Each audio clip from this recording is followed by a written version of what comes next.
Hi, welcome back to the Roaming Tutor channel. Phrasal verbs. They're not as complicated as many of my students think, or at least that's what I tell them. Today I'm going to try and break it down for you, give you a clear explanation as to what they are, give you some examples, and hopefully you can take this away and use them yourself and practice them in your English speaking. So let's get on with it. Here we go. So let me try and explain exactly what a phrasal verb is. So a phrasal verb is a verb combined with an adverb or a preposition, or it could even be both, to create a new and distinct meaning. The combinations such as go in for, win over or see to often have meanings that differ from the individual words themselves. Once you put them together, you create an entirely new phrase and creates the phrasal verb. We're going to look at some examples later in the video, but for now I want to show you some combinations that are quite common in English.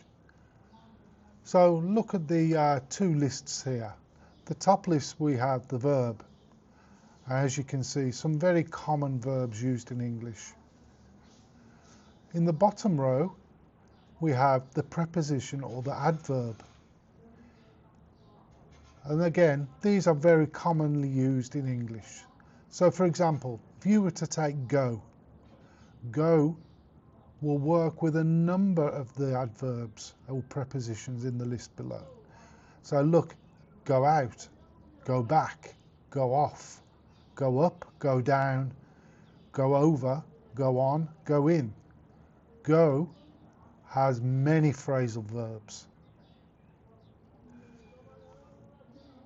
This should help you understand how many there might be in the English language. At last count, I think it was over 10,000. But don't worry, you don't have to learn all of those. I'm going to try and help you learn the most common ones, and then you can work a lot out for yourself using the list that I've provided you here. Okay, let's have a look at some examples of phrasal verbs. I've chosen 3 just to get you started. Let's have a look at the first one. Here we are. Add. Add is the verb, and we're adding the preposition up. So we're creating the phrasal verb add up. Now this one can be used in a couple of ways. Dr. AB presented the outcome of his research at the conference, but his theory did not add up. He should probably do further research.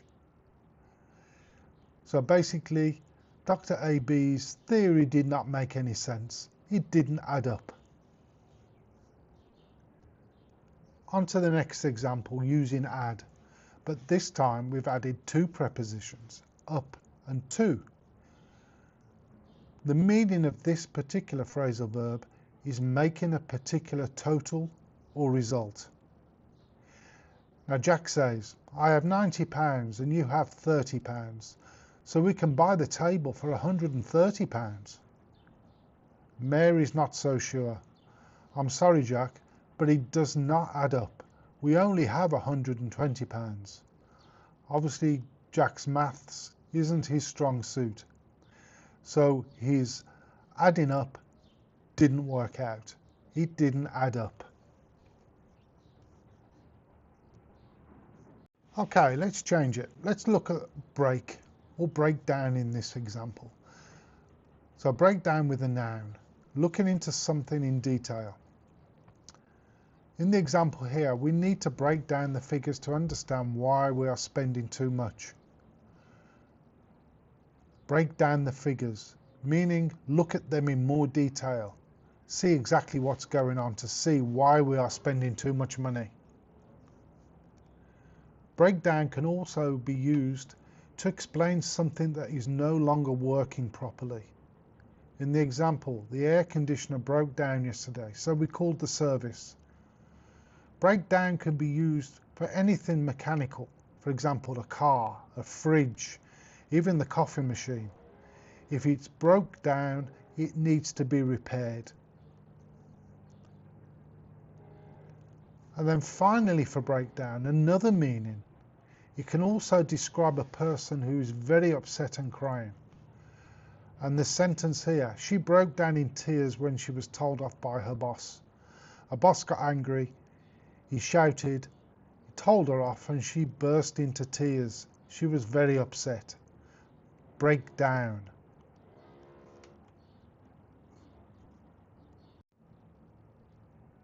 Here we go with the next one.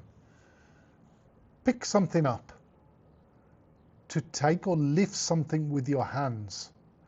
Make sure your back is straight when you pick the chair up. Make sure that you are doing it in the right way. To take or lift something with your hands. Pick something up. If you want to learn something casually without a big effort, you probably will pick up enough English in a few months to get you through your trip to London. How quickly can we pick up a new language? Not very quickly, I don't think.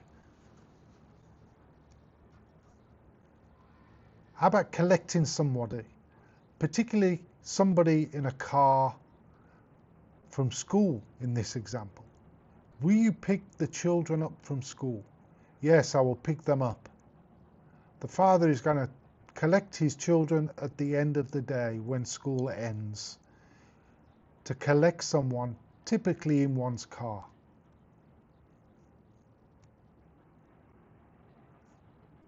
Here's an interesting one.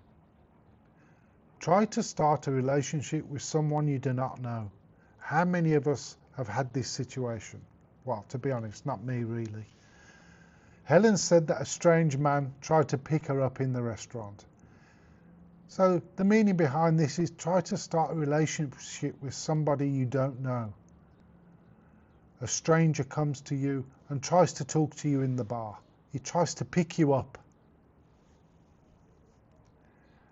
And then finally, the last example I'm going to show you today, using pick. Something that is increasing or growing. In the example here, tourism business is really picking up this season. Meaning it's increasing, it's improving, it's getting better. More tourists are coming. It's increasing or growing.